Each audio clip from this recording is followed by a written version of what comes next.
ধনেখালিতে সমবায় ভোটের মনোনয়নে উত্তেজনা। তৃণমূল বিজেপির মধ্যে বচসা, দুপক্ষের মধ্যে ব্যাপক সংঘর্ষ বাধে। বাইক আটকে পঞ্চায়েতের একজন তৃণমূল সদস্যকে মারধর করা হয় বলে অভিযোগ। বিজেপির মণ্ডল সভাপতির বিরুদ্ধে মারধরের অভিযোগ ওঠে। তৃণমূল নেতার মোবাইল ফোনও ভেঙে দেওয়া হয় বলে অভিযোগ।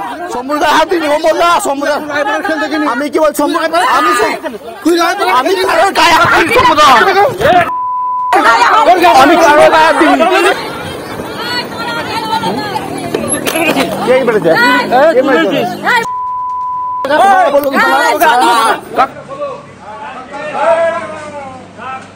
আকিলপুর সমবায় যারা সদস্য, সেই সদস্যরা যখন মনোনয়নপত্র তুলতে আছে তাদের নিজের পরিচয়পত্র বা আধার কার্ড বা ভোটার কার্ড দিয়ে, সেই সময় বিজেপির কিছু নেতৃত্ব এবং কিছু বহিরাগত যারা ওই আকিলপুর সমবায়ের সদস্য নয়, তাদের কাছে কোনো রকম পরিচয়পত্র, বৈধ পরিচয়পত্র ছিল না, তারা গিয়ে একটা ঝামেলা পাকাবার চেষ্টা করে।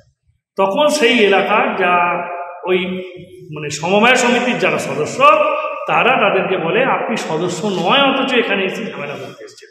এই অবস্থায় কোথায় মাঝনান বুড়ার স্বপন সাঁতরার বাড়ি, কোথায় অমর মুর্মু মল্লিকপুরে বাড়ি, বিভিন্ন জায়গা থেকে গিয়ে কনুইবাঁকা মোড়ে আকিলপুর সমবায়ের অফিসে গিয়ে ওরা ঝামেলা। এখন সম্পূর্ণ মিথ্যে কথা বলে বিজেপি একটা নাটক করার চেষ্টা করছে। তৃণমূলের লোকজন পরিকল্পিতভাবে ওখানে সংগঠিত হয়েছিল যে বিজেপিকে মনোনয়ন ফর্ম তুলতে দেবে না। মুখ্যমন্ত্রীর শাসনে যেটা হচ্ছে প্রতিনিয়ত বিরোধীদের কণ্ঠরোধ করা, সেই প্রক্রিয়ায় ধনেখালিতে চলেছে। কার্যকর্তাদের কাছ থেকে মনোনয়নপত্র কেড়ে নিয়েছে তৃণমূলের নেতারা এবং কেড়ে নিয়ে তাদেরকে মারধর করেছে। আমাদের যে মণ্ডল সভাপতি আছে অমর মুর্মু, তাকে বেধড়ক মেরেছে, লাঠি রড যা হাতে পেয়েছে তাই দিয়ে মারধর করেছে। তা ওখানে আমাদের কার্যকর্তা ছিল, স্বপন সাঁতরা ছিল, তাকেও মারধর করেছে। কিন্তু এই অবস্থায় অমর মুর্মুকে ওখান থেকে রিকভারি করেছে এবং রিকভারি করে আজকে এই মুহূর্তে চুঁচুড়া সদর হাসপাতালে নিয়ে আসা হয়েছে। তৃণমূলের ওখানে যিনি নেত্রী আছে বিধায়িকা, তার নেতৃত্বেই প্রতিনিয়ত দেখি হয়ে চলে। কোঅপারেটিভ ইলেকশনের যে নমিনেশনের দিনে একটা মিথ্যে অভিযোগ এনেছে বিজেপি, এই অভিযোগ সম্পূর্ণ ভিত্তিহীন অভিযোগ।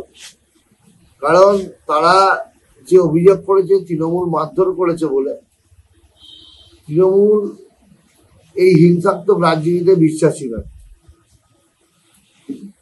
এর আগে লোকসভা নির্বাচন, যে লোকসভা নির্বাচনে হুগলির সবচেয়ে বেশি ভোটে যদি কোথা থেকে লিড দেয় তৃণমূলকে, সেটা ধনিয়াখালী বিধানসভা।